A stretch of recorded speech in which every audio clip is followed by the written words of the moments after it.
आज हमारा टॉपिक होने वाला है डिक्शनरी। हम जो डेटा टाइप्स कवर कर रहे हैं तो हमने इससे पहले लिस्ट एंड टुपल कवर कर लिया, जिसमें हमने उनके बारे में इंटेंसिवली सिंपल एग्जांपल भी देखे हैं, उनकी जो डेफिनेशंस होती हैं, उनके फीचर हमने कवर किए हैं एंड देन हमने उनके कॉम्प्लेक्स एग्जांपल किए हैं। तो आज जो हमारा टॉपिक है डिक्शनरी, तो डिक्शनरी के बारे में पहले मैं आप लोगों को थोड़ा ओवरव्यू देना चाहूँगा।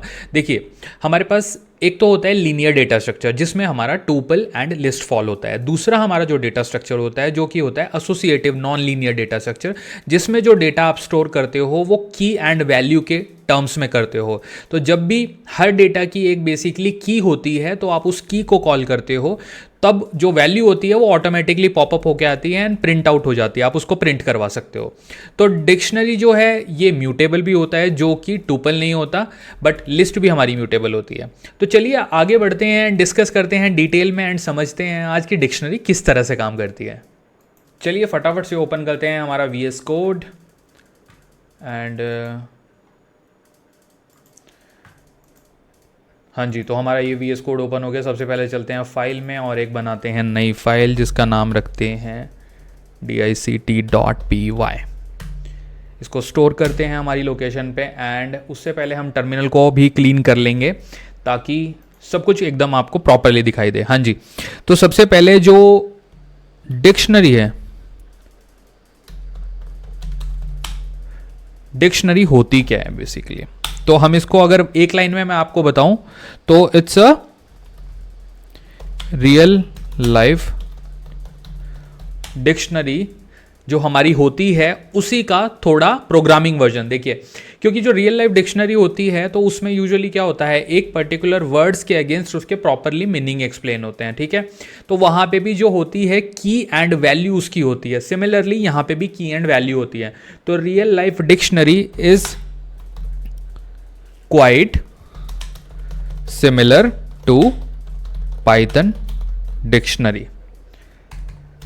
एंड सेकेंड चीज डिक्शनरी के बारे में होता है तो ये बेसिकली म्यूटेबल होती है, ठीक है। एंड इसके कुछ की कैरेक्टरिस्टिक्स होते हैं। इसको हम पहली बात तो हम ये वाला जो हमारा ब्रैकेट होता है, हम इसके लिए ब्रैकेट यूज करते हैं कर्ली ब्रेसेस। ये हमारा डिक्शनरी का सिंबल होता है। तो इससे हम डिक्शनरी को डिनोट करते हैं। डिक्शनरी के अंदर एक होती है की, एक तो होता है वैल्यू, जैसा कि मैंने आप लोगों को बताया। तो चलिए सबसे पहले डिक्शनरी के कुछ की फीचर्स को समझते हैं जिससे कि हमें डिक्शनरी की प्रॉपर अंडरस्टैंडिंग बिल्ड हो जाएगी।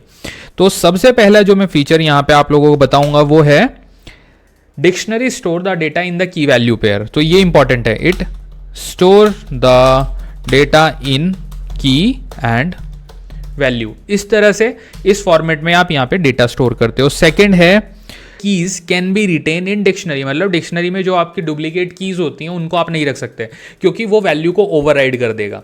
देखिए, वैल्यू में डुप्लीकेट्स हो सकता है बट जो की है यहाँ पे, अगर आप की को डुप्लीकेट रखोगे और दो वैल्यू की एक सिंगल की होगी तो वो वैल्यू को ओवरराइड कर देगा, जो कि हम अभी एग्जाम्पल के माध्यम से भी समझेंगे, ठीक है। तो you can not use duplicate keys, तो ये होगी सेकंड फीचर। देन बात होती है थर्ड फीचर की, तो ये है म्यूटेबल। मींस आप इसमें चेंजेस कर सकते हो, आप डिक्शनरी को मॉडिफाई कर सकते हो, उसमें कुछ इन्हांसमेंट करना है वो कर सकते हो। It is changeable.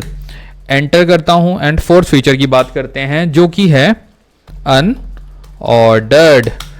देखिए, अनऑर्डर्ड का मीनिंग यहां पे क्या है, जो एलिमेंट्स हैं they can not be stored in a specific order. तो बेसिकली मीनिंग है कि जो हमारे एलिमेंट्स होते हैं वो एक स्पेसिफिक ऑर्डर में सेव नहीं होते। Elements are not stored in specific order, इसलिए इसको अनऑर्डर्ड कहते हैं।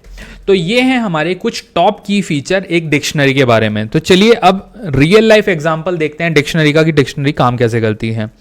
तो एग्जाम्पल नंबर 1 देखते हैं। सबसे पहले मैं एक वेरिएबल बनाता हूं जिसका नाम रखते हैं लेट्स से टेम्प, और टेम्प इक्वल टू एक ब्लैंक डिक्शनरी बनाते हैं, या फिर हम इसका नाम रखते हैं लेट्स से टेम्परेचर। तो आज का जैसे टेम्परेचर हमें मेजर करना है तो हमें लगा कि उसके लिए हमें एक की और एक वैल्यू असाइन करनी है, लेकिन हम एक ब्लैंक अगर डिक्शनरी बना रहे हैं तो हम इस तरह से बना सकते हैं। अगर मैं इसको प्रिंट कराऊंगा यहाँ पे टेम्परेचर को, तो आप देख सकते हो कि ये जो वैल्यू प्रिंट करेगा ना, यहाँ पे मैं इसको कर देता हूँ कॉपी। आई थिंक ये कॉपी नहीं हो रहा है, तो इसको मैं इस तरह से कॉपी करता हूँ राइट क्लिक करके, and then let me copy this and print के अंदर इसको मैं करता हूँ पेस्ट। अब मैं रन करता हूँ इस कोड को, तो देखिए यहाँ पे एक ब्लैंक डिक्शनरी प्रिंट हो गई है। तो ये एक बहुत बेसिक एग्जांपल हुआ।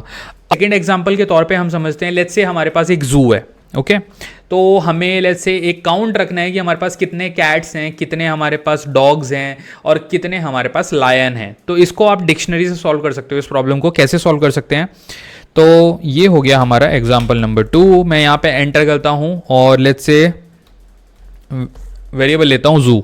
तो जू के अंदर मैं वैल्यू पास करता हूँ। पहले जू के अंदर मैंने अपना ब्रैकेट लगाया एंड यहाँ पे मैं वैल्यू दूंगा लेट्स से कैट एंड लिखूंगा इक्वल टू, हमारे पास कैट है 45, लेट्स से एंटर करूंगा एंड देन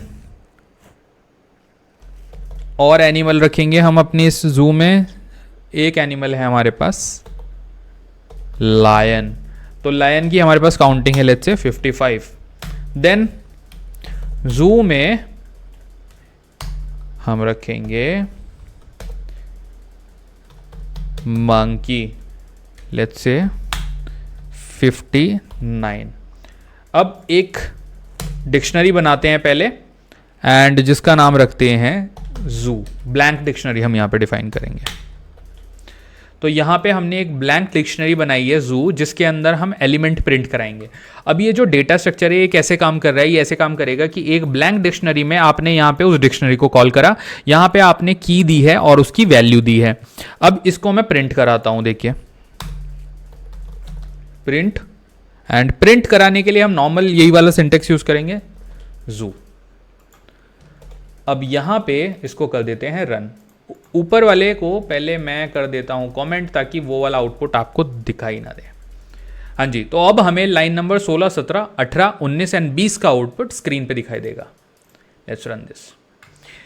तो यहाँ पे हमारे पास एक डिक्शनरी जनरेट हो गई है। आप देख सकते हो कि जू की जो इन्फॉर्मेशन है वो हमने यहाँ पे कैप्चर कर ली है। हमारे पास कैट है 45, लॉयन है 55, मंकी है 59। ओके, तो ये हो गया हमारा एक सिंपल सा एग्जाम्पल कि हम किस तरह से डिक्शनरी बना सकते हैं। अब थोड़ा आगे बढ़ते हैं।